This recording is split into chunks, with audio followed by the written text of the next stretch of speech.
Good morning and welcome to the Map Talk on how your Southern Arizona community stacks up. I'm Jennifer Pullen, the Making Action Possible Map Dashboard Coordinator and a Senior Research Economist in the Economic and Business Research Center at the University of Arizona. I'm joined today by George Hammond, the Director of the Economic and Business Research Center, and my colleague Caitlin Chamorro, a Research Economist within the center. Today, Caitlin will be leading us through a discussion on the different type of Southern Arizona community data that we have available on the map dashboard. Before we begin, I'd like to go over a few housekeeping details about today's webinar. All map talks will be recorded, so we're currently recording this. We'll post it on the website later today. It will be available in the slider, either as the first or second slide, and you can find all previously recorded map talks in the library section of the map dashboard.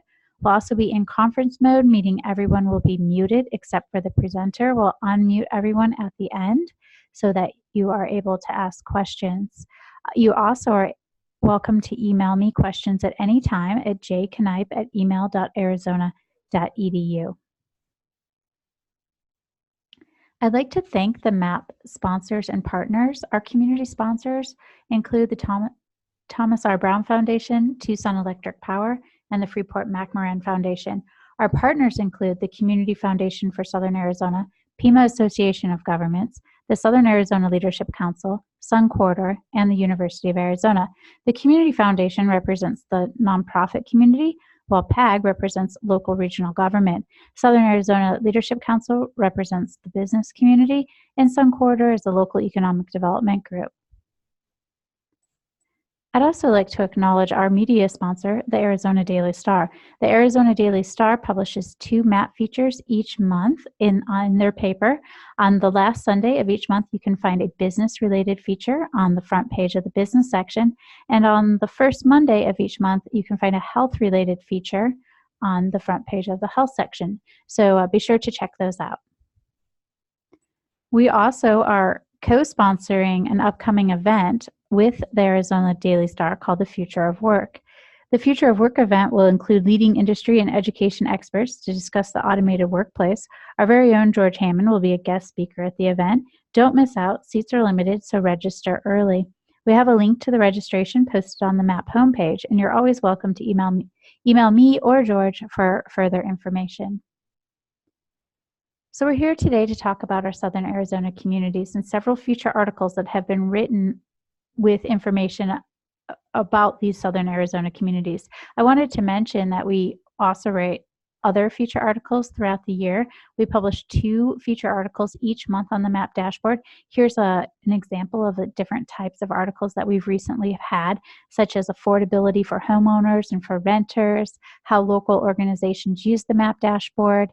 And so I encourage you to come back and visit the MAP dashboard frequently to learn new information, to read new feature articles, and we're always updating data. So there's always something new for you to come and explore on the MAP dashboard. If you haven't already, a great way to stay up to date on these new feature articles and new data releases and upcoming MAP talks is to subscribe for our monthly newsletter. And with that, I'm going to turn it over to Caitlin to talk about the Southern Arizona community articles. Hi, so like Jennifer said, today I'm going to be talking about the Southern Arizona communities and the information that we have available on the dashboard. So on the map, we typically break down the socioeconomic indicators by peer Western states, peer Western MSAs, and Arizona counties. But we also offer more detailed breakdowns on the community level in the form of feature articles on a variety of measures for Southern Arizona communities. And that's what we're going to focus on today. So starting out on the library page, which you can get to by clicking library on this toolbar here. It'll bring you to the library page where all of our articles are archived. They're archived by category, so you can see here we have related category and publication type.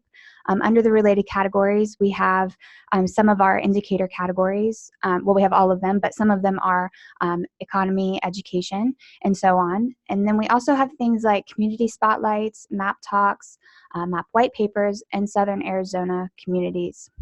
So the Southern Arizona communities Text is how we will get to the Southern Arizona Communities page. So if you click that, you'll be taken to this library page, which has all of the Southern Arizona Communities articles that we have available on the map currently. So there are a variety of Southern Arizona community reports. We have the poverty report, internet access report, the education report, income and earnings report, and we also have a community snapshot, which captures several key indicators for the communities. So today I'm going to walk through the Southern Arizona Communities snapshot first, give a detailed overview comparing the key measures, and then I'll show you the other features for Southern Arizona communities and the data that's available in those articles. So before we dive into the snapshot, let's define what we mean by Southern Arizona communities.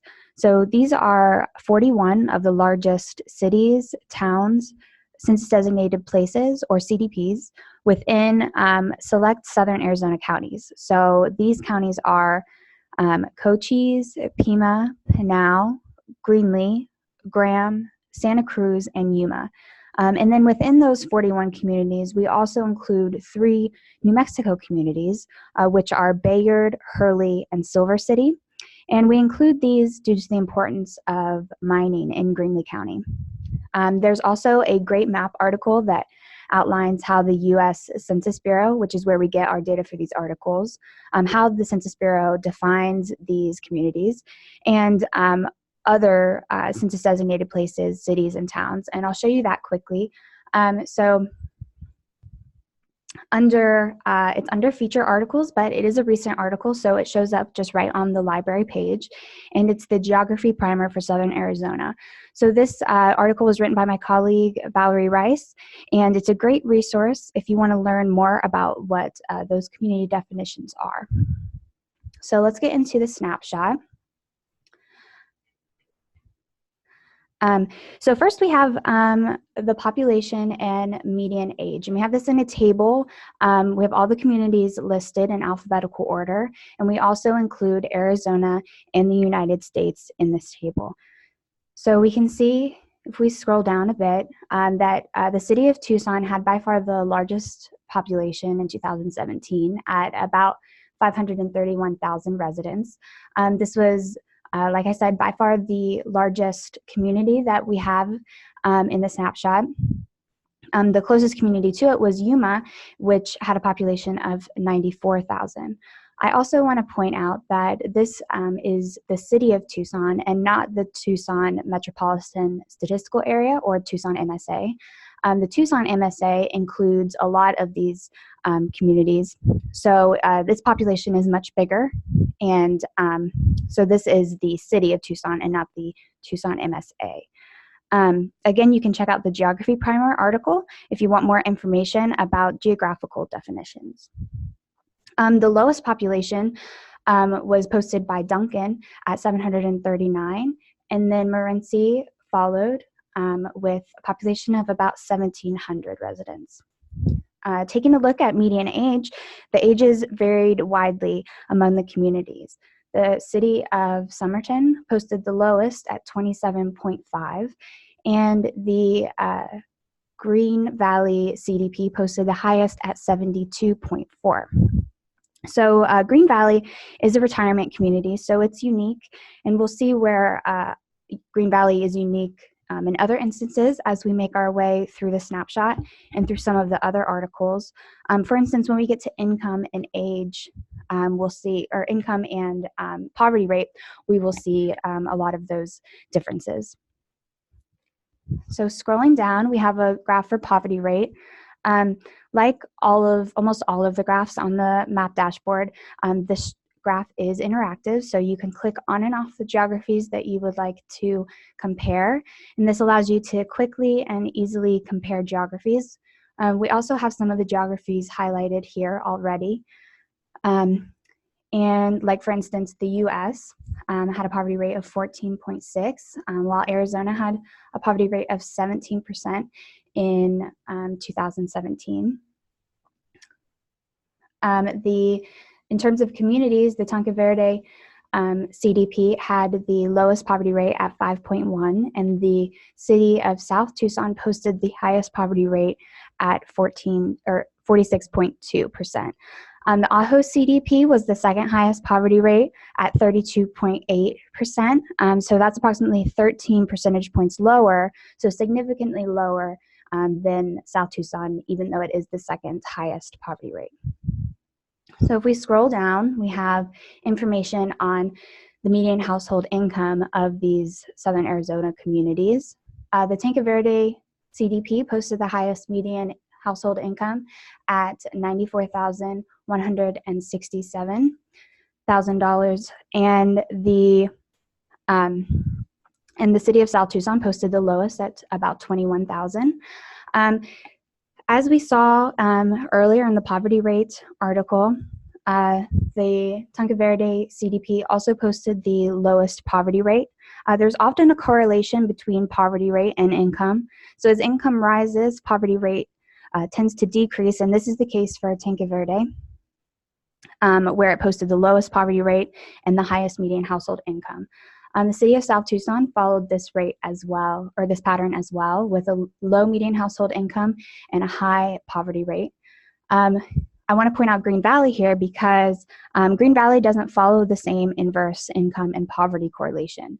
So Green Valley had both a low poverty rate and a relatively low median household income in 2017. So like I mentioned, Green Valley has a large retirement population. So retirement and Social Security play a role in this low median income. When we get to the income and earnings report, it delves deeper into this concept. So I'll highlight that information when we get to that report. For now, let's move on to the college educational attainment rate. So an educated workforce is key for strong economic growth because it generates higher incomes and job growth as well. So in terms of the communities, the Catalina Foothills CDP had the highest percentage at 66.1%. Also, this graph shows the percent of the population 25 years and older with a bachelor's degree or better. So that's what we consider the college attainment rate. So Catalina Foothills posted the highest, and the city of South Tucson posted the lowest at 4.2%. We found that in our Southern Arizona communities, those areas with higher rates of college attainment had higher median household incomes. So on to early education enrollment. We include early education enrollment in the snapshot because it's often thought of as a precursor to later success in school. And this graph shows the percent of 3 to 4-year-olds enrolled in an early education program. So you can see here, the city of Safford posted the lowest rate, and the Catalina Foothills CDP posted the highest. I also want to point out quickly that when we're looking at some of these more select measures, like early education enrollment, there may be some of the geographies not showing up data when you click on them. So the Ajo CDP and the town of Duncan are both instances of this in this graph. And the reason this happens is that we occasionally deal with high margins of error. So we don't have that data available if the margins of error are too large. So if you happen to click on a geography and there's no data, that's probably what's going on there. So the last section of the snapshot is the Southern Arizona communities population growth rate. So this is the growth rate from 2000 to 2017. And the Southern Arizona communities they grew a lot in those 17 years. More than half the communities posted population growth rates higher than the US rate of 14.1%. And an example of this is Maricopa.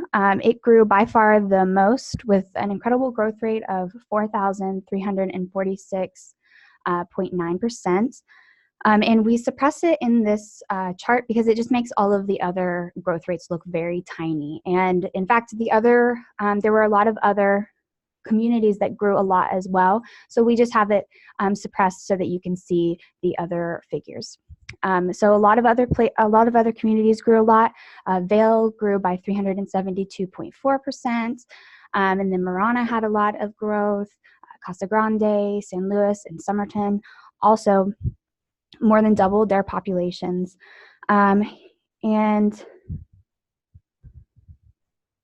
there were also a couple of communities that had negative growth. Bisbee had negative growth at a loss of 13.1%, and Morenci also had a negative population growth.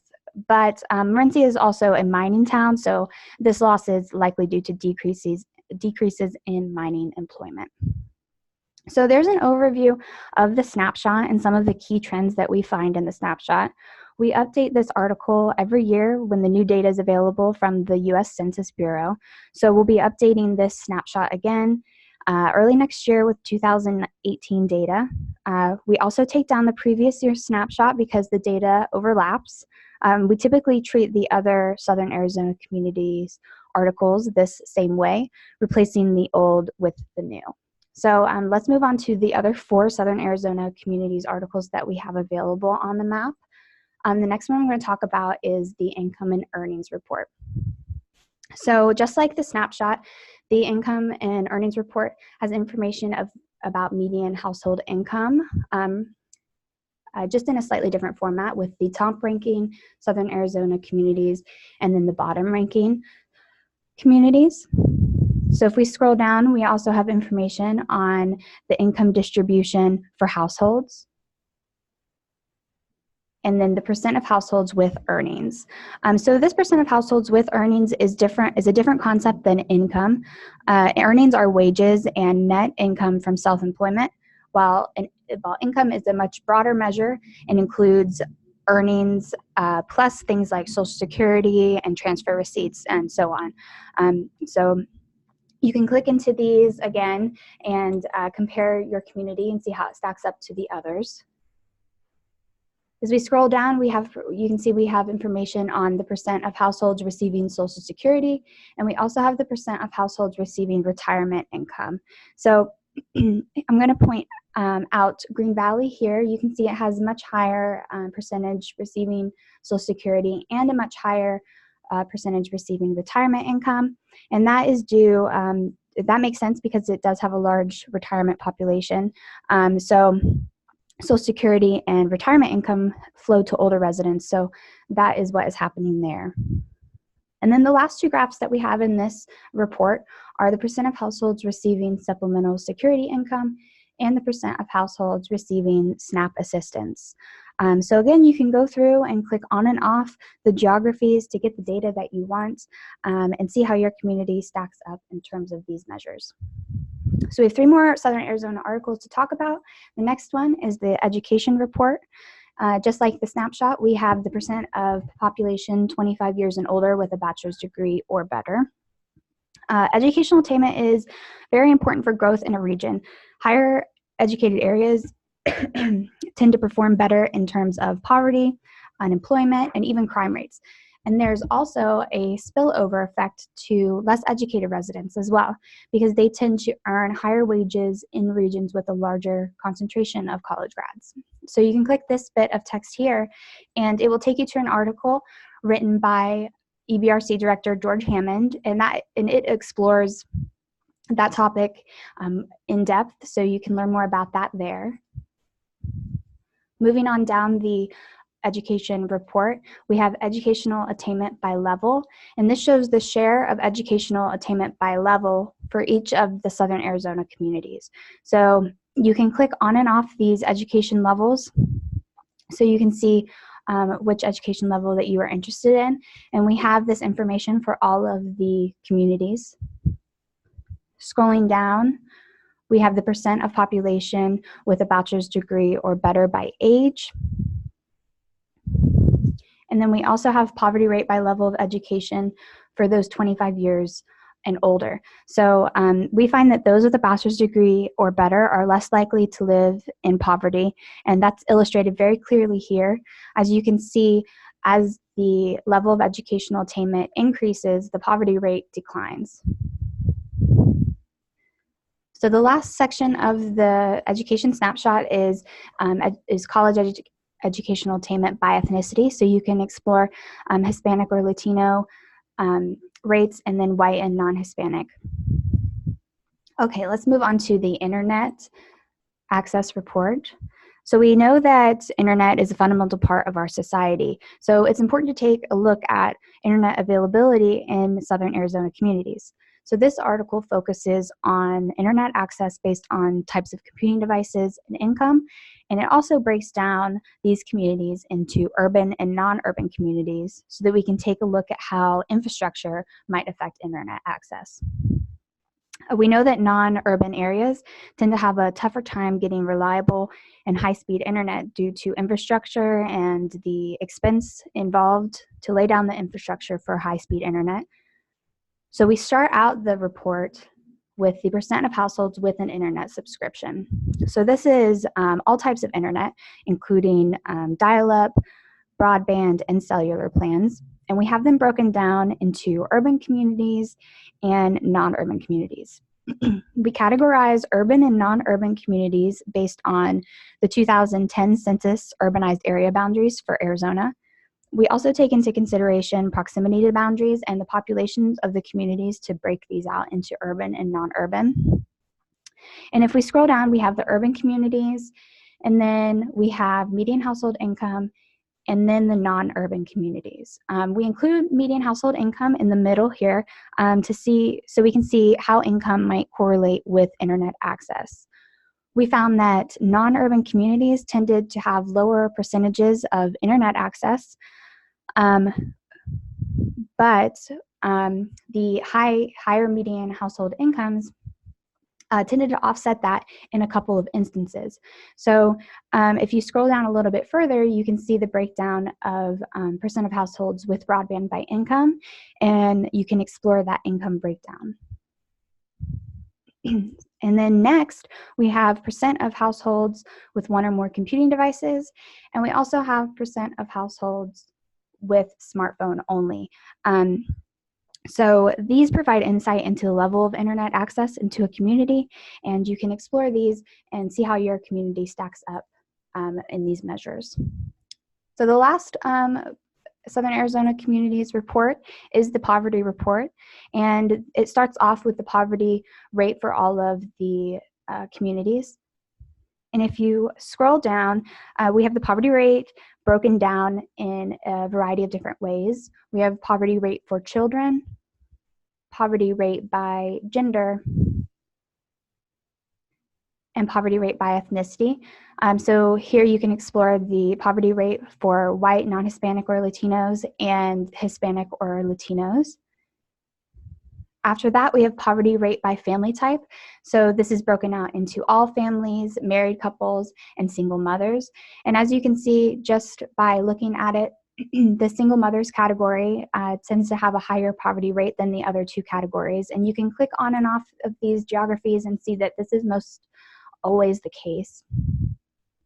And then the last section of the poverty report is the poverty rate trend. So this table is like the one in the snapshot. So we have all of the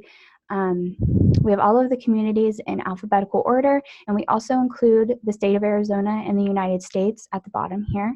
So this is showing the poverty rate in 2000 and the poverty rate in 2017. So you can see how the poverty rate has changed over those 17 years and see how your community stacks up.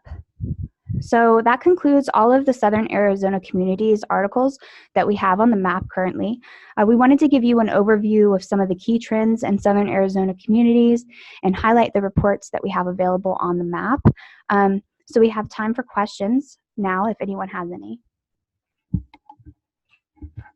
Thank you, Caitlin. That was a really great walkthrough of the type of Southern Arizona community data that we have available on the map. I'll kick off questions with a couple. My first question is the map also includes a lot of data on the US, the states, the metropolitan areas, and the Arizona counties that is similar to what you've shown us today in the Southern Arizona community reports. And I'm wondering if that data is comparable. Can you compare the city level data to the county level and the metropolitan data?